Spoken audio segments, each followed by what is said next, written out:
An Israeli organization called NGO Monitor has revealed that Britain is indirectly financing Hamas. It's astonishing, but the British public really needs to smart up to what the Foreign Office bureaucrats have been doing. The UK gives money to UNICEF, which partners with a Hamas ministry to hand out cash in Gaza. It's staggering. And in the risk assessment obtained from the British consulate in Jerusalem, they acknowledge there is a severe risk of aid being diverted because, once you take cash out of the ATM, no one can monitor where it's going. Now, this Hamas ministry that UNICEF partners with is headed by a senior Hamas warlord called Ghazi Hamid. Ghazi Hamid, after the October 7th massacre, went on TV and said this was justified. We'll do October 8th, October 9th, October 10th, October 1 millionth. This is the Hamas ministry that UNICEF is partnering with to hand out cash that is coming directly from British taxpayers. It's really unbelievable. But yet, the UK, what's his face, Mark Carney, that's it, I had a bit of a senior moment there, Mark Carney in Canada, Emmanuel Macron in France, are sort of taking a tough line at the moment with Israel, aren't they?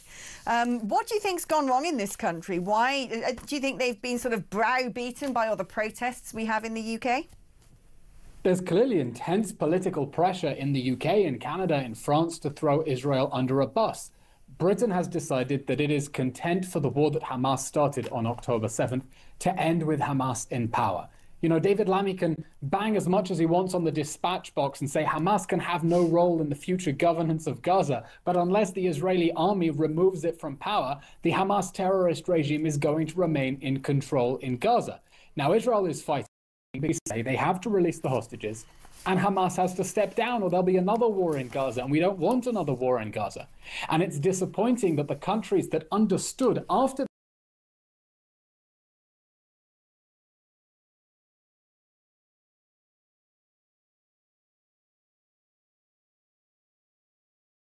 that it's happy to pressure Israel to, give up all its leverage over Hamas. It's a terrible decision. And, Hamas has praised Britain for that decision. And that's really all you need to know. Yeah, I mean, it's not a good look when Hamas are praising you. Stay with us, Eylon. I'm just going to speak to Matthew Larser, not from Gaza. Look, I mean, the Labour Party are taking a far tougher line when it comes to Netanyahu and the policy. We found out last night that an Israeli strike on a Gaza shelter has left at least 31 dead. An American aid chief has quit. But Eylon says, perhaps quite rightly, how on earth can Israelis sleep in their bed at night if they know they haven't got the job done? Well, I mean, the issue is that I don't think that what they're doing at the moment is getting the job done. I don't think it will lead to the eradication of Hamas. What I think it will lead to is huge anger and the loss of allies across the world. I'm a huge believer in Israel's right not only to exist but to defend itself. I think that the whole world was united after the terrible October the 7th attacks in acknowledging Israel's right to take action against Hamas. But I think that the tactics being employed by the Netanyahu government at the moment are wrong, and I think that the impact on civilians is just unacceptable. And I think that both the governments of both the UK, Canada, and France are right to call Netanyahu out. Just being anti some of what Israel does doesn't mean you are anti-Israel. In fact, rather the reverse. It means if you've got Israel's best interests at heart, strongly believe that aid needs to get into the Gaza Strip and that the current tactics need to be re-examined. Nobody's talking about handing it back over to Hamas. I mean, Eylon, let's dig down into that, because I mean, aid into the Gaza Strip is notoriously difficult, isn't it? Because very often Hamas is nicking aid, using it to furnish their own power and leverage. Also, I don't think they mind seeing their people starve. We know already, looking at UNRWA, that various aid agencies have been infiltrated by Hamas, and understandably, Israel's very nervous about what might be in those trucks, wanting to check everything. But at the same time, Matthew's also got a point that if you want to get a people who are on your side and don't want to sort of will you dead in the future, there's going to be a lot of people in the Gaza Strip who are not a fan of Israel at any point in their lives. How on earth can you manage this? What do you need to happen now? What should the international community be doing now to somehow find a way to make sure that citizens of Gaza, who have nothing to do with Hamas, might well hate their guts, are protected? And yet at the same time that cancer can be extracted from the territory? Well, the world should do three things. First of all, pressure Hamas to surrender, lay down your arms, go into exile, release the hostages, and this war can end tomorrow. Secondly, help civilians get out of Hamas strongholds. People are being killed because Hamas is fighting out of school buildings and hospitals and mosques and UN facilities deliberately to generate negative headlines or to get immunity for itself by hiding in these buildings. So help civilians get out of the danger zone. And the third thing, work with Israel on getting aid directly to the people who need it while making sure that Hamas cannot steal it. The existing system is broken. Hamas has infiltrated it, it has hijacked it, it has used it to finance this war and prolong it in order to pay the fighters who are starving the hostages. And Israel is now trying to put in place a creative mechanism to get aid to civilians and bypass Hamas. But you know who doesn't want it? The UN. Because UN agencies are trying to keep their own monopoly over aid distribution. They don't want to admit how their system is broken. They don't want to give up power to other organizations. So they're insisting on keeping a broken, corrupt system that Hamas has infiltrated to finance its war machine. You know, your previous guest, this war is horrible. It needs to end. But it needs to end with the removal of Hamas from power and the return of the hostages. And if Britain really wants to help bring about the end of Hamas, it shouldn't just bang on the dispatch box and say Hamas must relinquish power. You and what army? It should send its best military advisors, those who remember what it was like to fight ISIS, to dislodge that terrorist group from Syria and Iraq and end its terrorist regime, and help Israel find ways to do you reckon the IDF would be up for that, though? Would the IDF be up for foreign eyes, you know, in their barracks with them or in their control centres with them, seeing what's going on? No, absolutely. The IDF has already learned from American advisors how they fought against ISIS and Fallujah. I mean, at the moment, the IDF is the one teaching other militaries, because Israel is fighting here on the most difficult urban battlefield anyone has ever seen. When the UK crushed ISIS, ISIS didn't have 400 miles of tunnels underneath Mosul. It wasn't holding on to British hostages, well, certainly not 250 British hostages in Mosul. It wasn't firing missiles at Britain. It hadn't spent years hiding inside schools and homes and mosques and hospitals. So Israel is fighting an urban environment here that no army has ever seen. And what I'm scared about is that this war is going to end with Hamas in power, vindicating its human shield strategy. That the lesson Hamas will learn from this war is we can hide in schools and hospitals and get away with it because Britain will pressure Israel to back off. And if that happens, terrorist groups around the world are going to be learning from Hamas's playbook.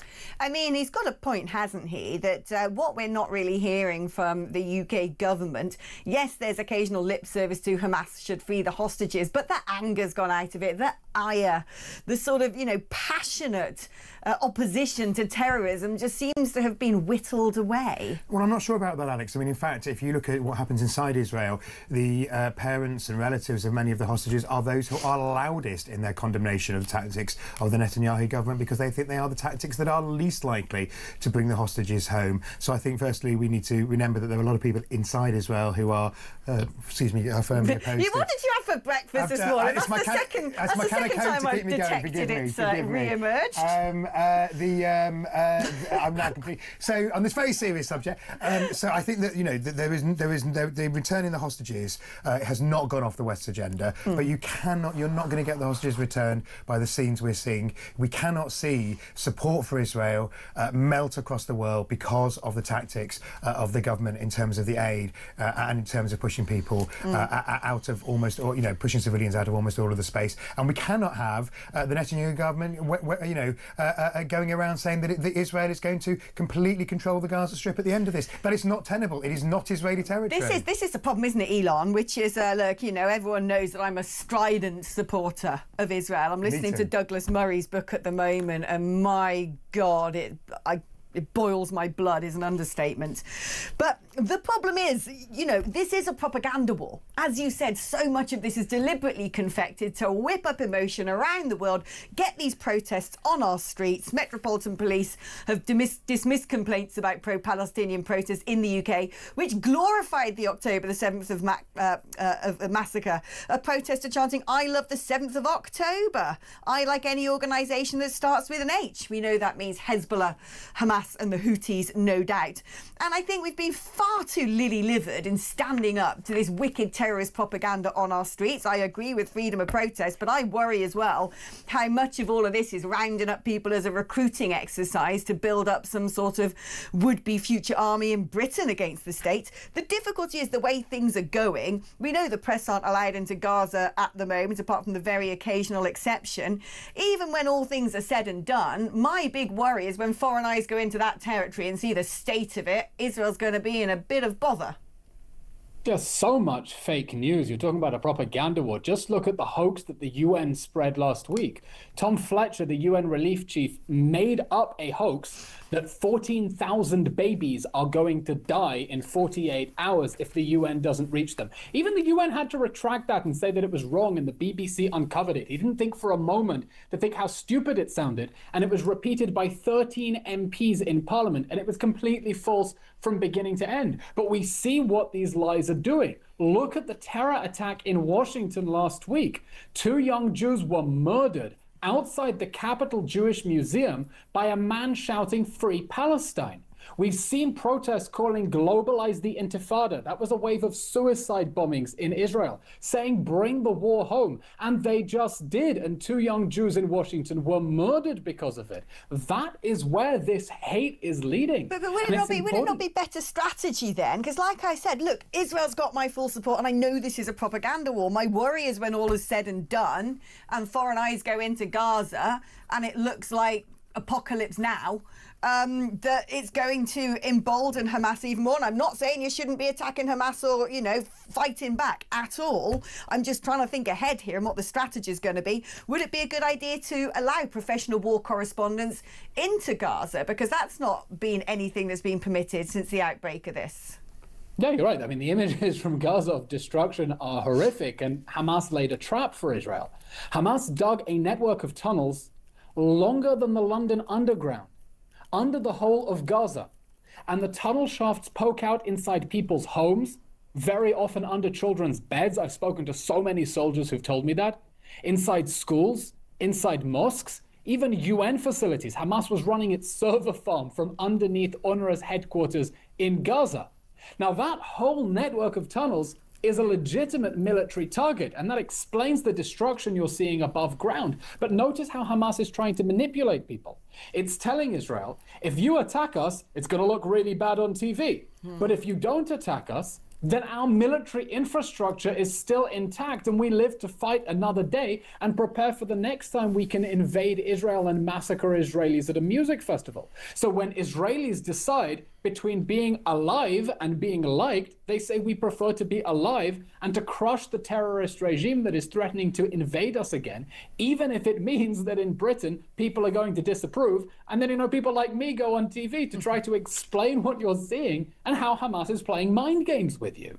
Yeah, Eylon, look, I agree with everything you say. I'm a strident supporter of Israel. I do think you're on the front line. I think the West is being woefully weak-willed over this, but at the same time, I also understand the horrors of the optics of the lot of it. We're going to take a short ad break now, and then Matthew, Lars and I are going to be here to take your calls and read your messages. So this is your last opportunity to join us today before David Bull comes in and looks after you for the next 3 hours. If you want to speak to Matthew and I, it's 0344 499 1000, normal network rate and all that. You can WhatsApp me 0344 499 1000. 8722 on the text, put talk before your message. I'll see you after this.